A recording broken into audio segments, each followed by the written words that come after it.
we're here to talk about the reward network, which motivates you to pursue what you desire. The reward network is part of another important brain region that's typically classified as part of the limbic system, known as the basal ganglia.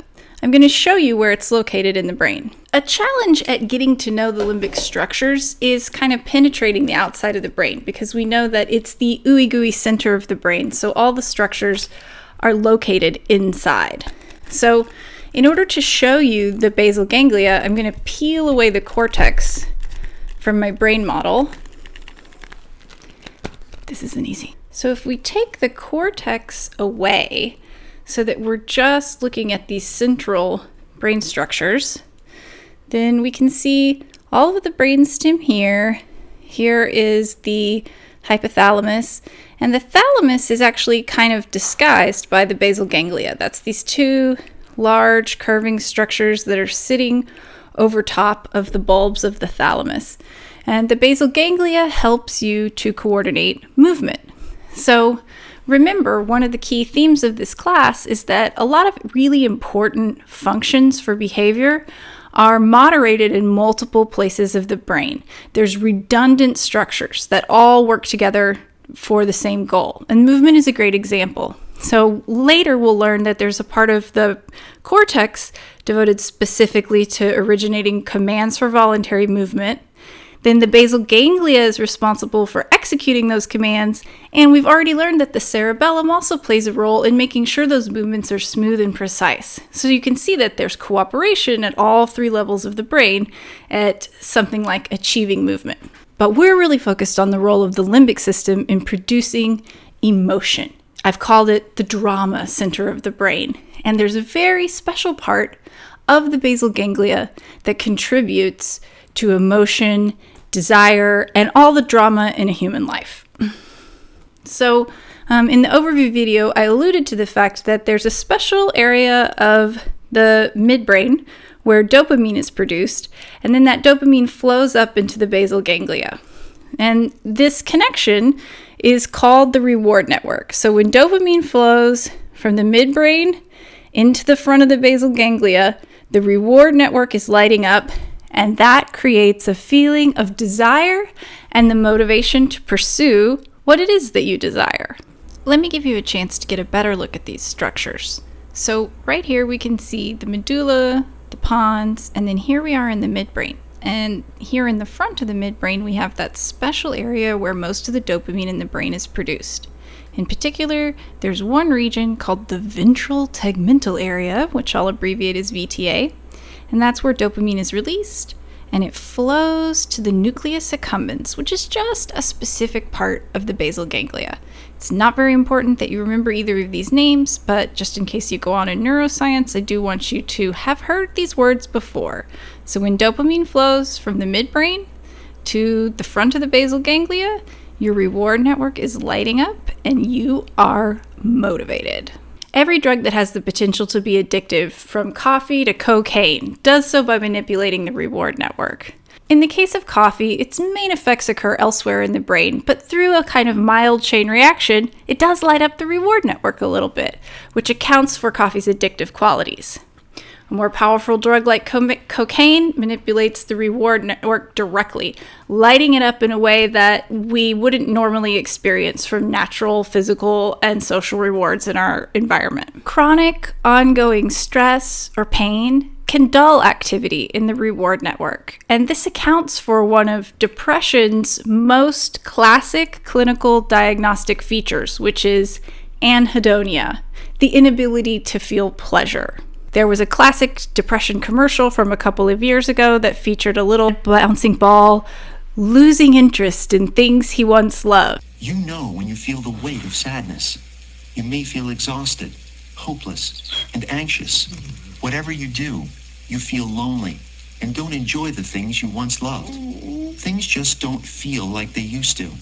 And that really sums up what anhedonia feels like. So the effect of chronic and ongoing stress on the reward network of the brain is implicated in the development of depression. So what do I mean when I say rewards? From a neuroscience perspective, a reward is anything that causes your brain to produce dopamine. And the reward network is designed to motivate you to pursue resources that will help you survive.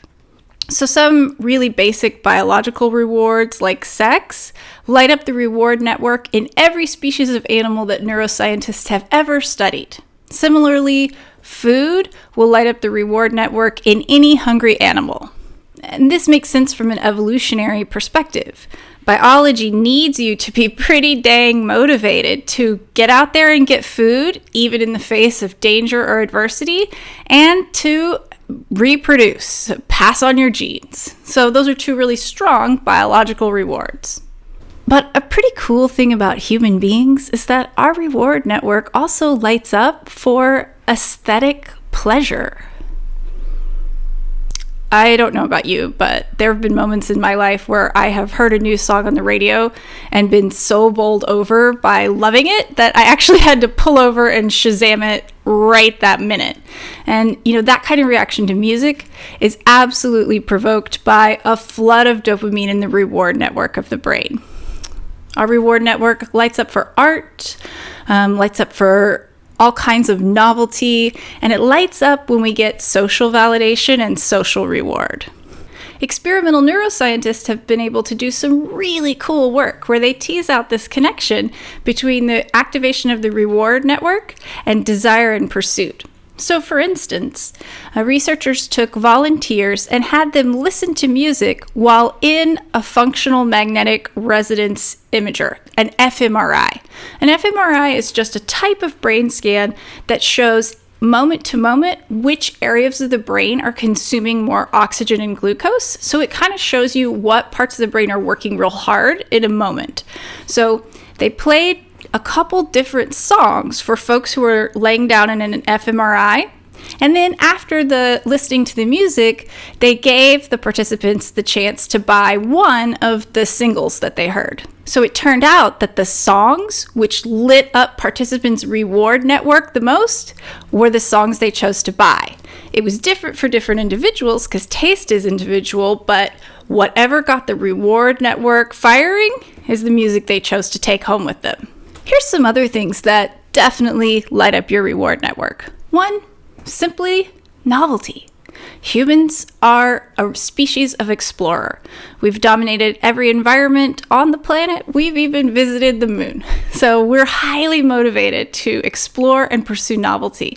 And you see this come up in our drive for everything from new fashions to new cars to new music. We're kind of constantly chasing the new.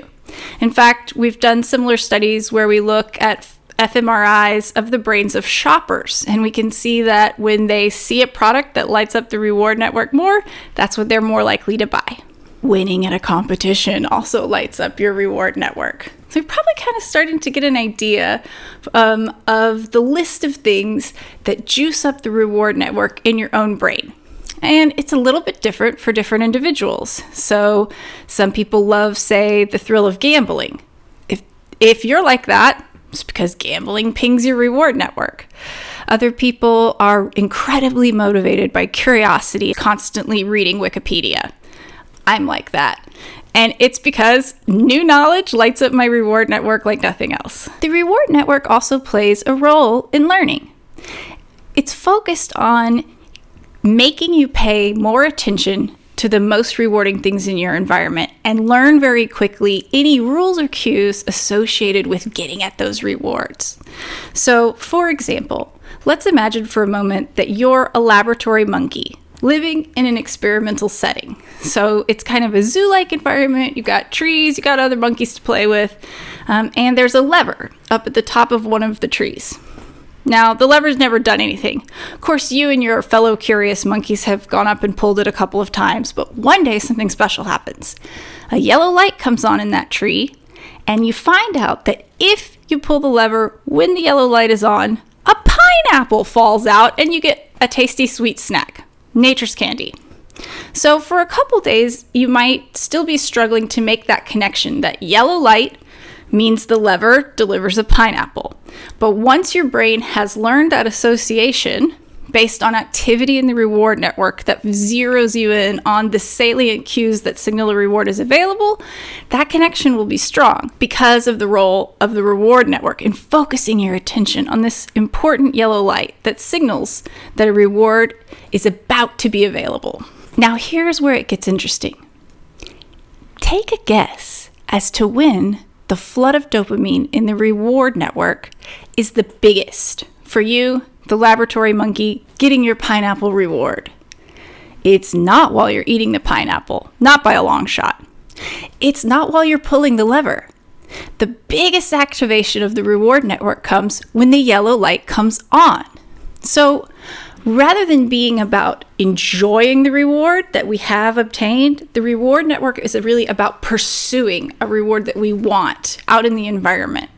And because it focuses our attention on cues that mean a reward might be present, it's very highly affected by cues for rewards in the environment. This is why some folks who have kicked an addiction successfully for a couple of years might encounter a situation where they face a sensory cue associated with their drug of choice, say going into a bar and smelling alcohol, and suddenly those old cravings come back in a way they haven't for a while because the reward network does not forget those learned associations between cue and reward.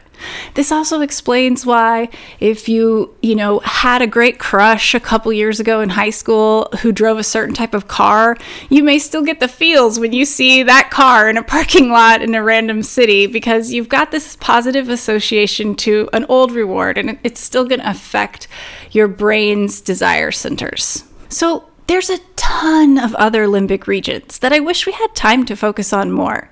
The cingulate cortex is another part of the limbic system that's involved in empathy. The insula, which is kind of an honorary part of the limbic system, deep in the fold of a piece of the cortex, is involved in our feelings of disgust. And really interestingly, the insula lights up not only when we see disgusting natural objects like rotten meat, it also lights up when we find something morally disgusting, like when Beyonce's boyfriend cheated on her and her sister had to beat him up at that elevator. All of our insulas were firing.